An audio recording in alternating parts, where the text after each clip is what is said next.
Thank you.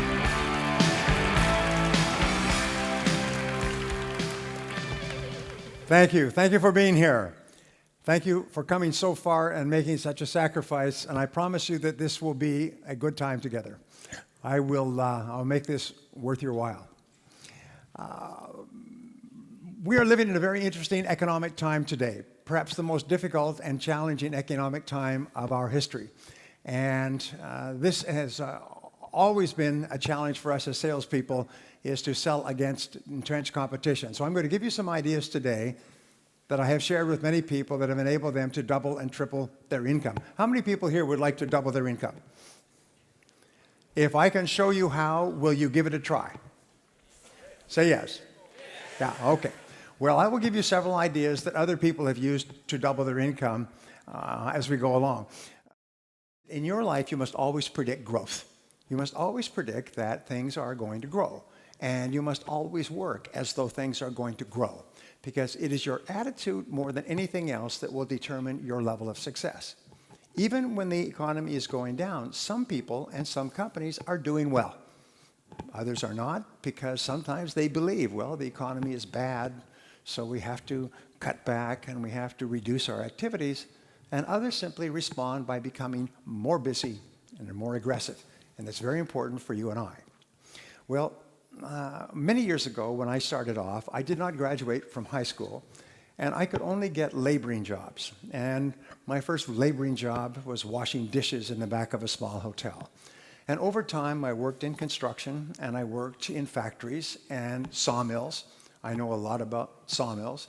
I worked on farms and ranches, and I worked on a ship in the North Atlantic. When I was 23 years old, I was working on a farm and sleeping on the hay in the farmer's barn. At the end of the harvest, I was uneducated, I was unskilled, and I was once more unemployed. And when I could no longer find a laboring job, like you, I got into sales. Sales is the ultimate default job in our society. Nobody goes forward into sales, as we fall back into sales when nothing else is working. It's like driving a car and backing up and hitting something. Whoomp! You get out to see what it is, and it's a sales job. And so we say, well, I will give that a try and see what happens. And sometimes your friends say, when are you going to get a real job? Because some people don't believe that sales is a real job. However, the 80-20 rule applies. 20% of people who get into sales realize that this is a great opportunity, that if you sell really well, you can earn more than a doctor or a lawyer or even a politician. You can make a wonderful living in selling, and you can fulfill all of your dreams. In the Western world, 5% of millionaires are salespeople who have sold all their lives for another company, but they sold a lot, and they earned a lot, and they invested the money carefully. So it's possible for you to achieve all your dreams in this field if you become good in selling. So I got into sales, and the only job I could get was knocking on doors, cold calling from door to door. And I had no training and no experience. The only thing I could think of was to work hard. At least it wasn't like working on a farm or working on a ship. It was clean work. So I was told that selling is not really a selling job. It's really a rejection job. And the more rejections you get, the more sales you'll make. This was the totality of my sales training. So I used to get up earlier and earlier each day so I could knock on more doors so I could be rejected more often. And I began starting at 6, 7, or 8 o'clock in the morning when people came to work, and I would knock on doors all day. And in the evenings, I would go out and knock on doors of homes and apartments. I would sometimes work 12 to 14 hours a day. I worked 30 days before I made my first sale. This is not a good way to live, I can tell you that. I was sleeping on the floor of a friend's apartment. I had one change of clothes. I would have to wash out my shirt in the sink at night. I had one tie which came off and clicked back on, and one pair of shoes which were too big for me. So when I walked, it was like walking with swim fins. Ka-plop, ka-plop, ka-flop, ka-flop. And I had to lean forward so my shoes didn't fall off. If I ran, my shoes would fall off. So this was my start. And after about 6 months of knocking on doors and earning just enough to stay alive, I noticed that there was one man in my company who was earning 10 times as much as anyone else. And he wasn't even working very hard. He would start work at 9 or 9:30. He would go out, or a client would come into the office, or he would go out and visit a client. He would have lunch with another prospective customer. He would make sales in the afternoon, and he would quit at 4:30 or 5. And he went to beautiful restaurants, and he had nice vacations. He had a beautiful apartment, and he had a pocket full of money, and he had no financial problems, and he was selling the same product that I was selling out of the same office at the same price to the same people under the same conditions. So I did something, about 6 months later, I did something that changed my life. I still recall this changed my life. In your lifetime, by the way, you have experiences, and it's usually an idea or a concept. Something happens and your life goes in a different direction. And this was the transforming moment for me. I took a deep breath and I asked him, what are you doing differently from me? Why are you making so many sales? And he said, well, show me your sales presentation and I'll critique it for you. I said, my what?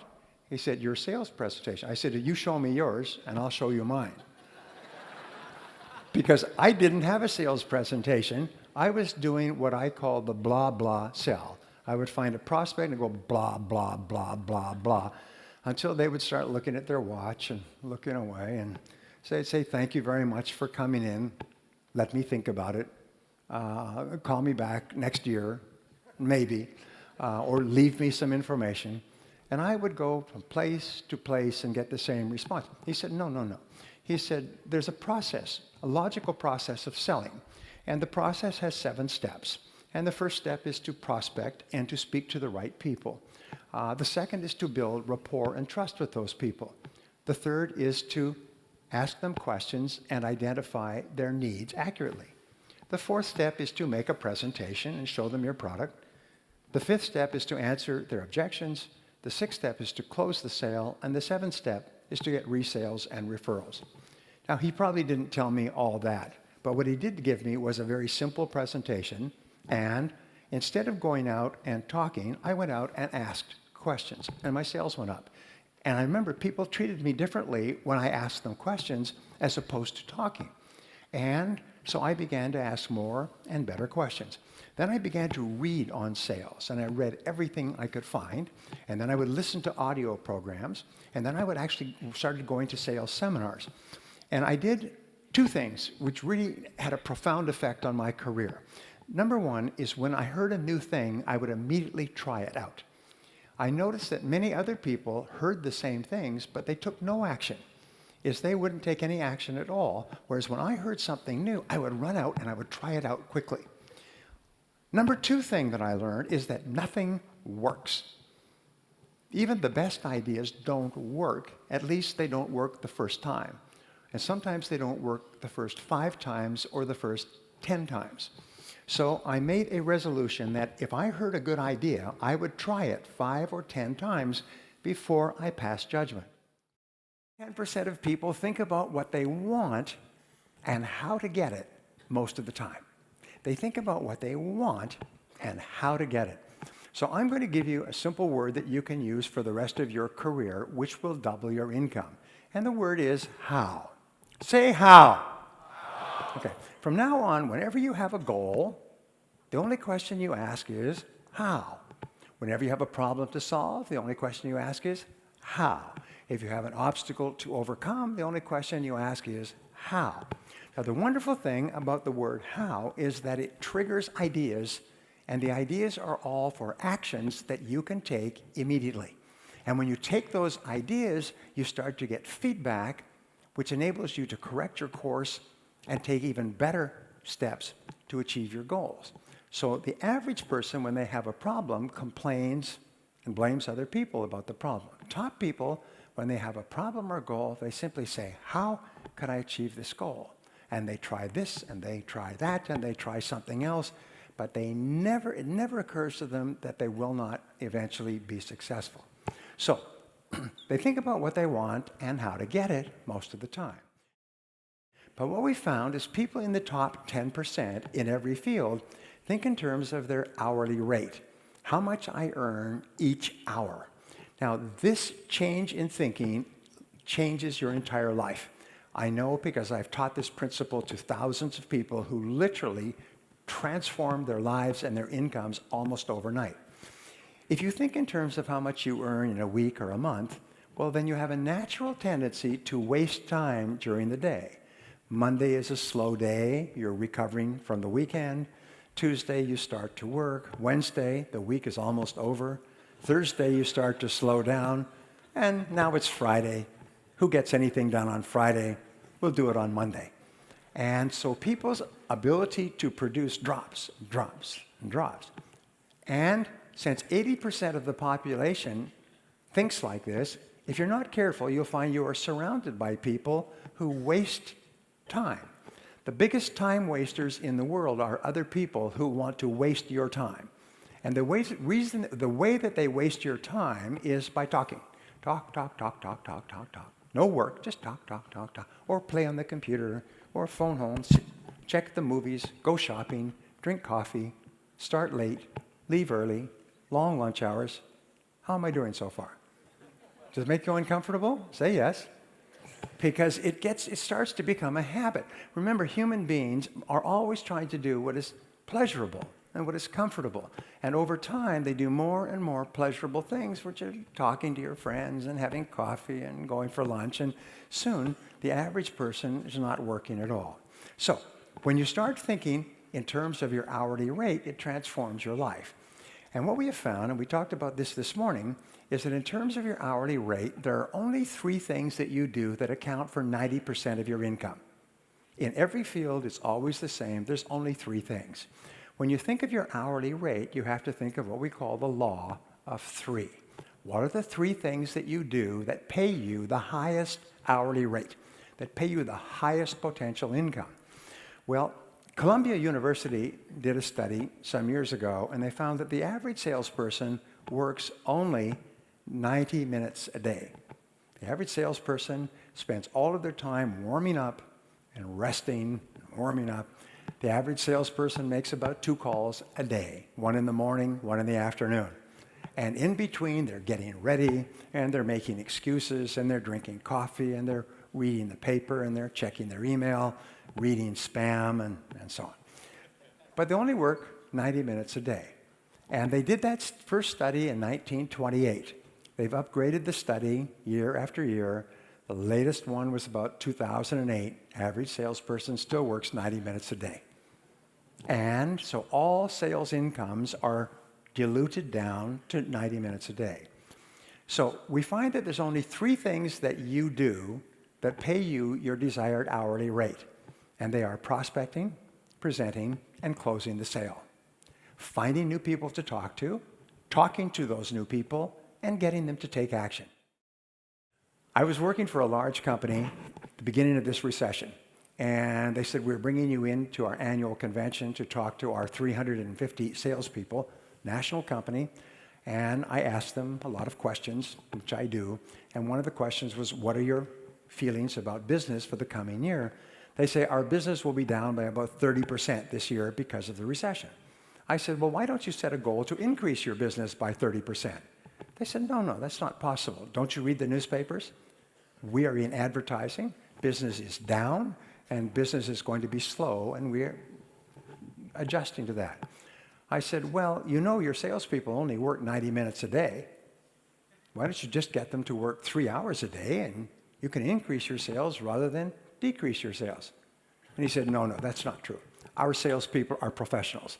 They have an average of 11 years of experience. These people have been in the business for a long time. He said, they couldn't possibly be working 90 minutes a day. They work all day long. I said, no, they only work 90 minutes a day.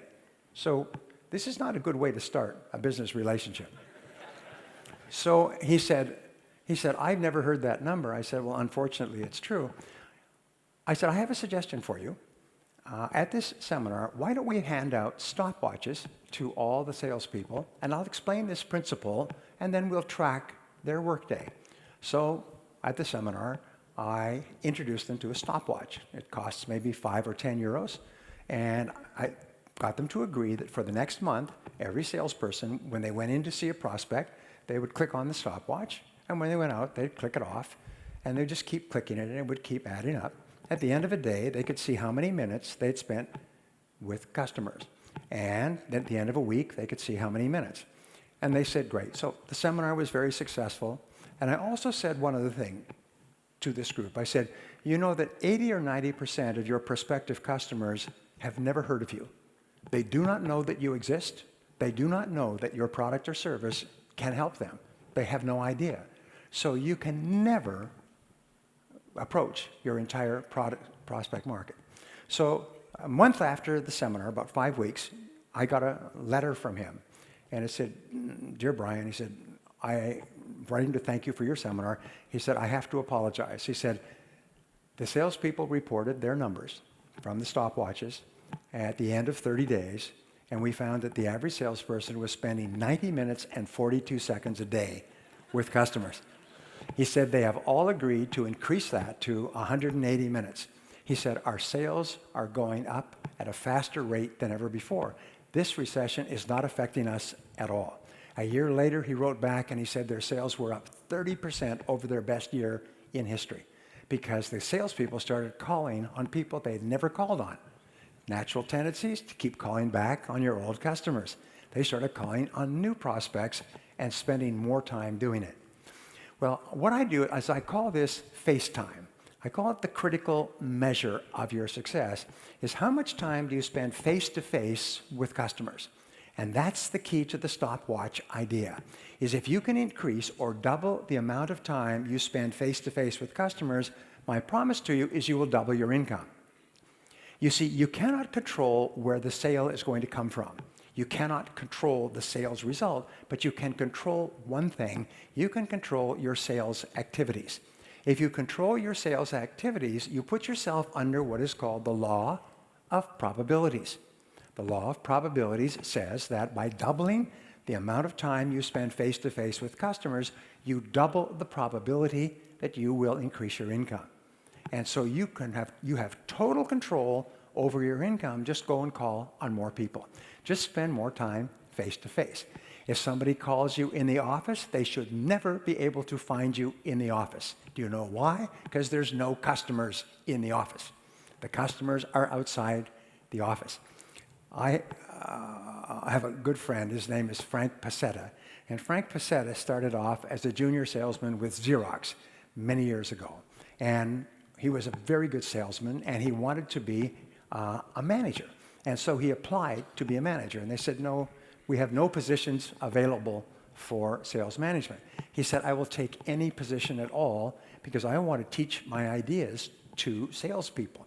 And so finally they said, an opportunity has opened up in the Cleveland office, Cleveland, Ohio. It's the worst performing office of Xerox in the world. Of 2,000 offices, it is the lowest performing office in a major city. So if you will move, and he lived in California, nice place to live. If you will move to Cleveland, which is called, in English, it's called the Mistake on the Lake. It's an old industrial town on Lake Superior. They call it the Mistake on the Lake. If you will move there, we will make you a manager. So he said, I'll do it. So he packed up his family, drove across country, and there was a notice that the new manager was going to be in the office, and he wanted to hold a sales meeting at 8 o'clock Monday morning. So 8 o'clock Monday morning, he is there waiting, and one or two salespeople of 32 altogether came into the office, and then one or two more, and they're smoking cigarettes and drinking coffee. And by 8:30, the sales team was there, and they've destroyed every sales manager they've ever had, and this was just what we call raw meat, because they were going to destroy him as well. So he said, ladies and gentlemen, he said, thank you for being here. I am your new sales manager, and I want to ask you a question. What is it that you don't see in this office? And so they looked around, maybe he'd taken a painting off the wall or something. They said, we give up. He said, you don't see any customers. And you are salespeople, and your job is to be with customers. You have leads.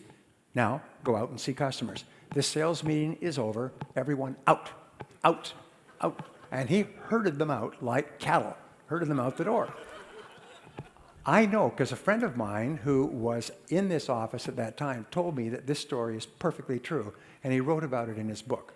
So they were all out, and they went out to the hallway, and they said, what do we do now? They're not used to spending much time with customers, so they said, well, let's go across the street and have some more coffee. And some of them said, well, I think since I'm already out, I'll go and call on customers. So the next day, they came back, and he had announced there would be a sales meeting every morning at 8 o'clock. The next morning, they came back. This time, they were a little bit more punctual. And they came in, and all the desks and chairs were gone. He'd had a moving company come the night before and move them all away. And so they were standing up.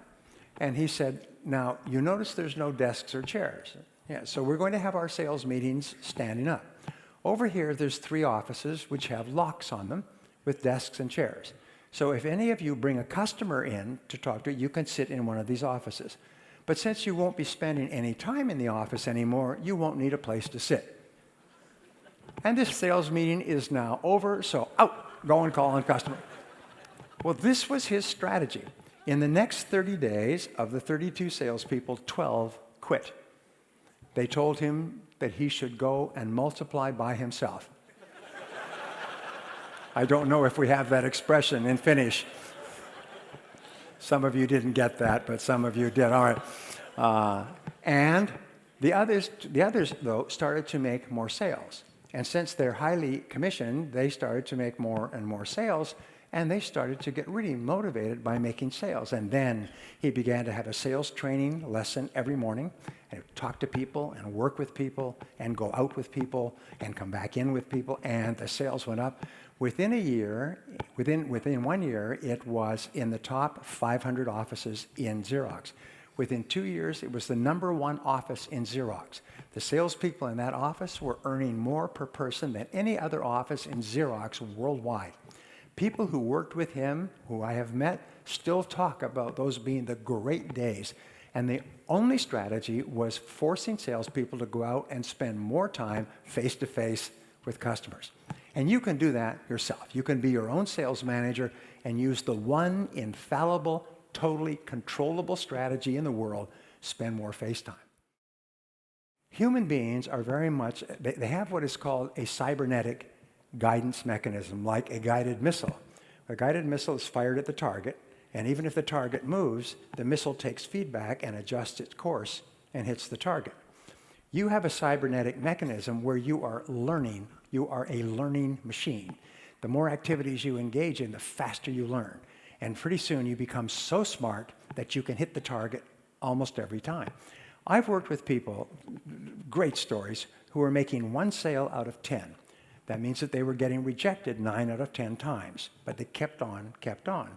When they learned proper sales techniques, they started to make 2 sales out of 10, 3 sales out of 10, 4 sales, 5. One gentleman in my course came back the following year. He was making 9 sales out of every 10 calls. His income went up several hundred%. He went from living in a small house to living in a large house.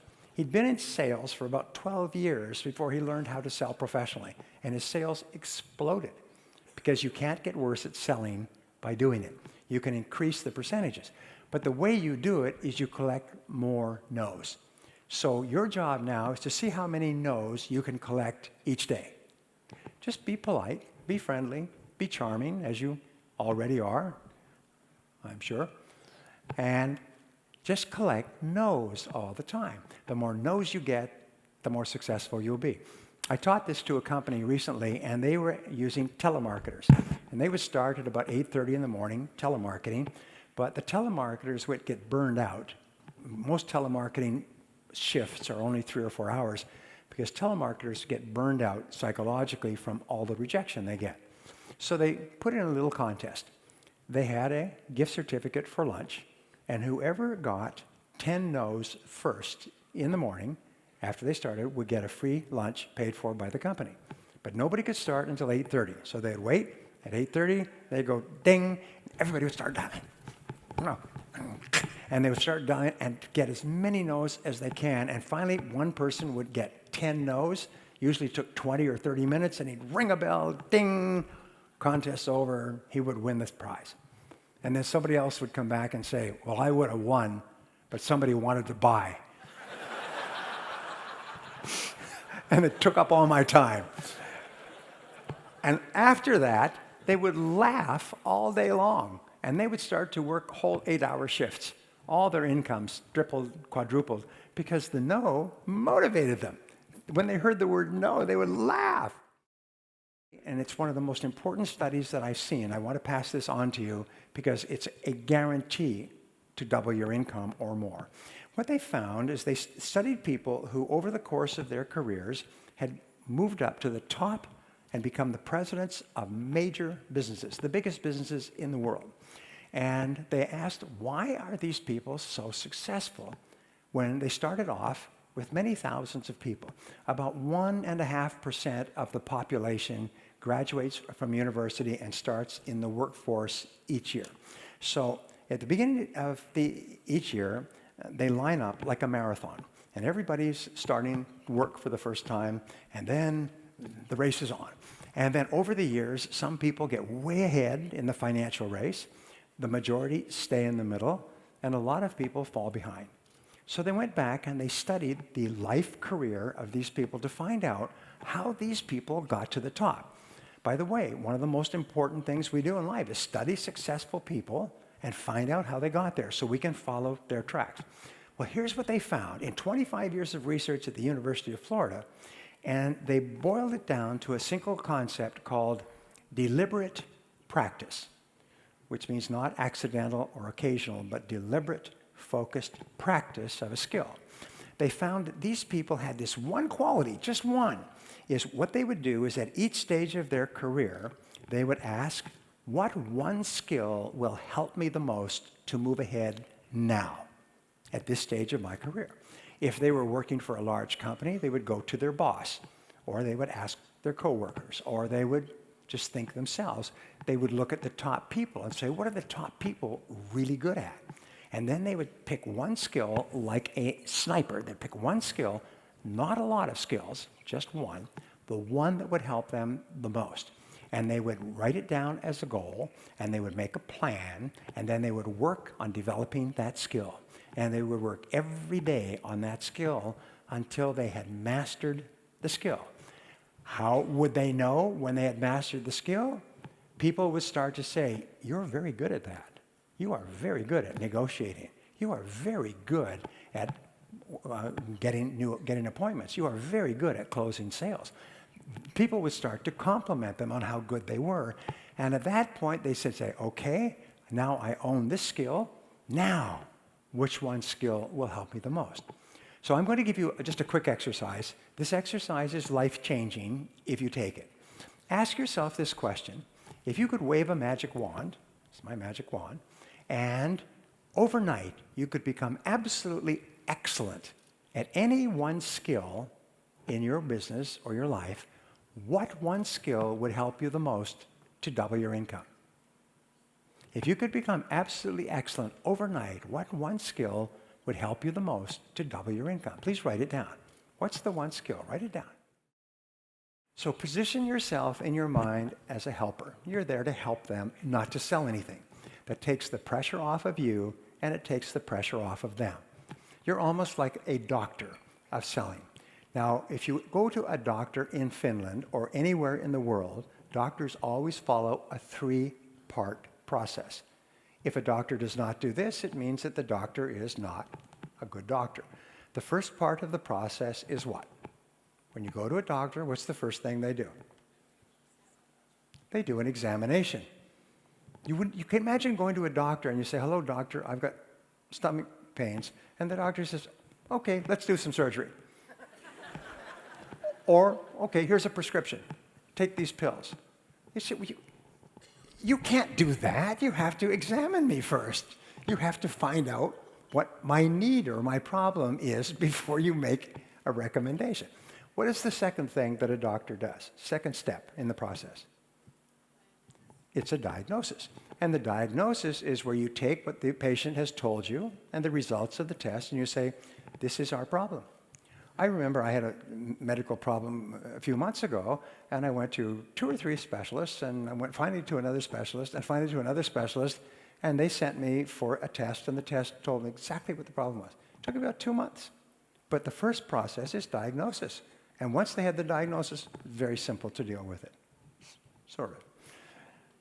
Anyway, the first part is the examination. The second part is the diagnosis. And then if the diagnosis is satisfactory and the patient agrees, then what is the third part? I see my coming here was an emergency.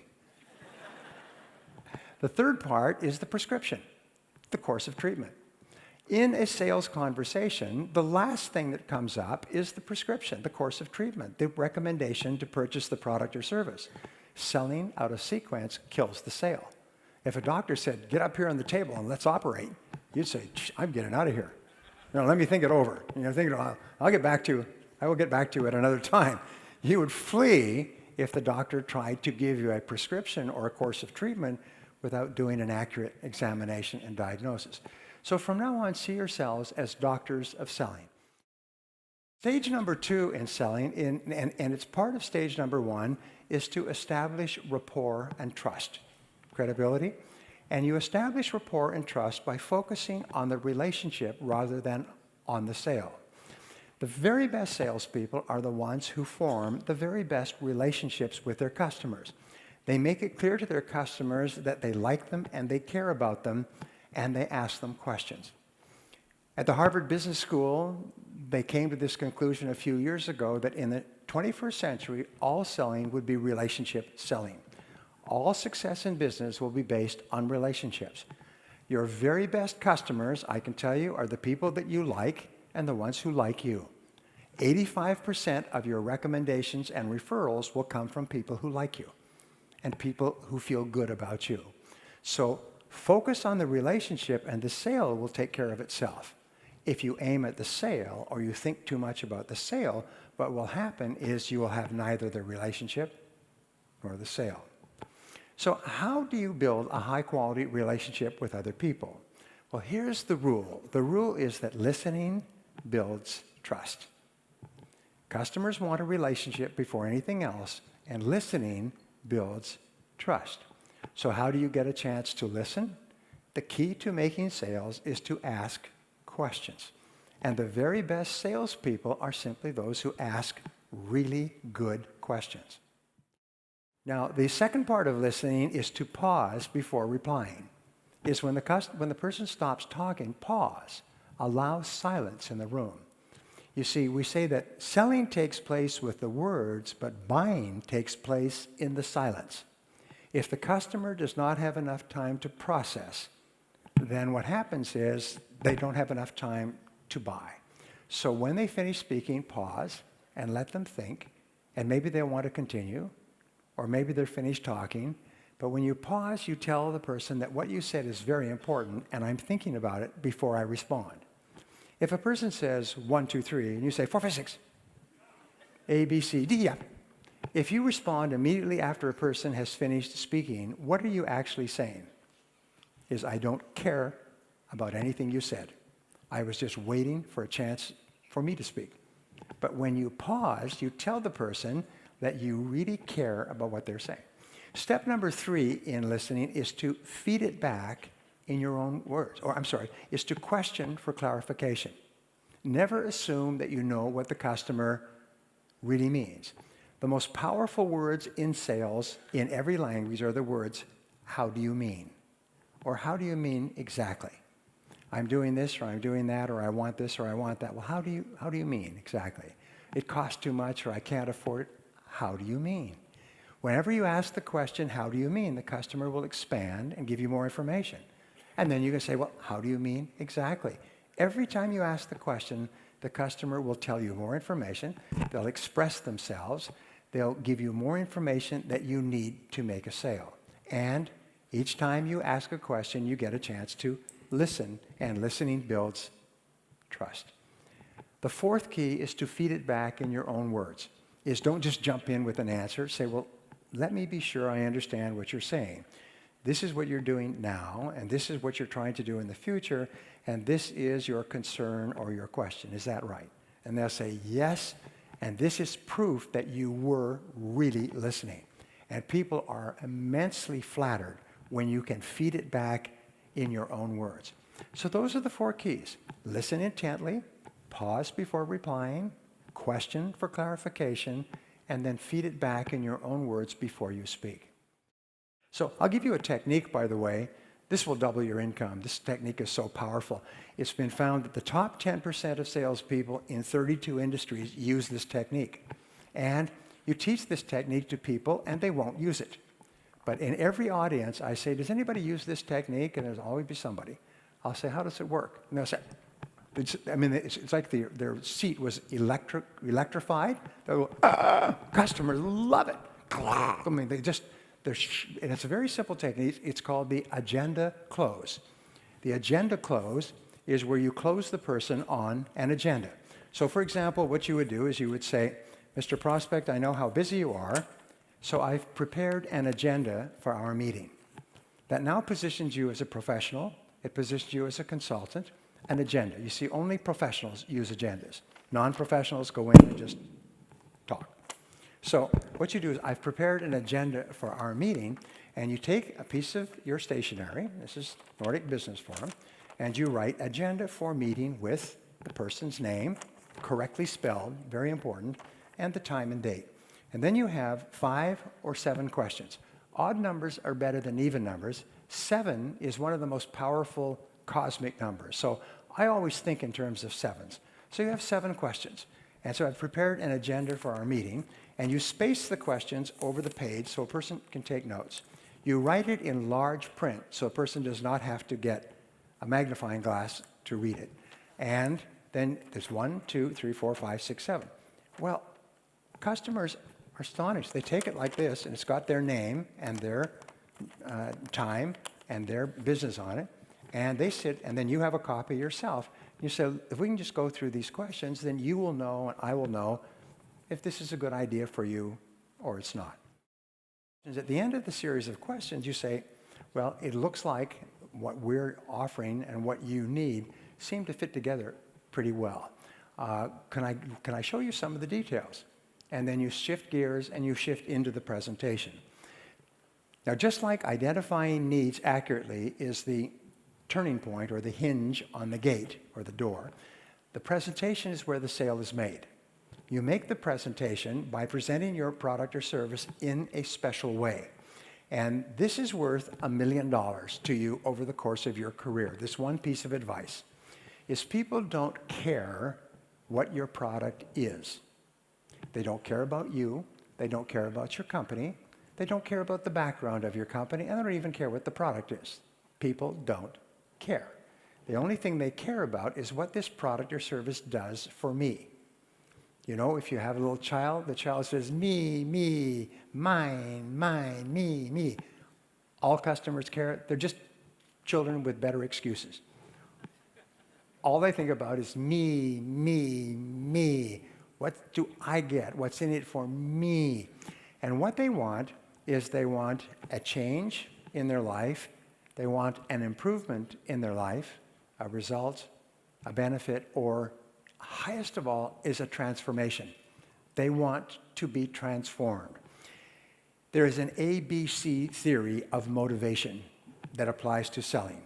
And A in English stands for antecedents, or what happens in the past. B stands for behavior, and C stands for consequences, what happens as a result of buying. Here's the rule. 15% of buying behavior is determined by the past. 85% of buying behavior is determined by the anticipated future. What is going to happen as a result of me buying? So, as we say, if you are selling a tour to the Canary Islands, spend 90% of your time talking about the destination and only 10% talking about the plane that you fly to the Canary Islands in. Most salespeople spend 90% of their time talking about the plane and only 10% of the time talking about the destination. Imagine if you went to a travel agent and you said, I want to take a vacation to the Canary Islands, and they said, well, let me show you how this plane works. And they take out a diagram of the airplane you're going to fly on, and how you walk up the rampway, and where you sit, and the food they serve, and the movie. You think, I don't want to hear about this. I just want to know about the islands and the palm trees and the ocean and the warm water and so on. So talk 90% about the change that will take place in the customer's life. Now, going back 6,000 years to ancient Sumeria, when they first began the first open markets, customers have only bought one thing in 6,000 years. Can you guess what it is? Well, the answer is improvement. Customers only buy improvement. The reason they buy is that they feel that the quality and quantity of the improvement will be greater than the cost and the trouble of using it or learning how to use it. When you answer objections, write down and say, what are the objections that I normally get? What we find is that no matter what you sell, it's never more than 6 objections. And we call this the law of 6.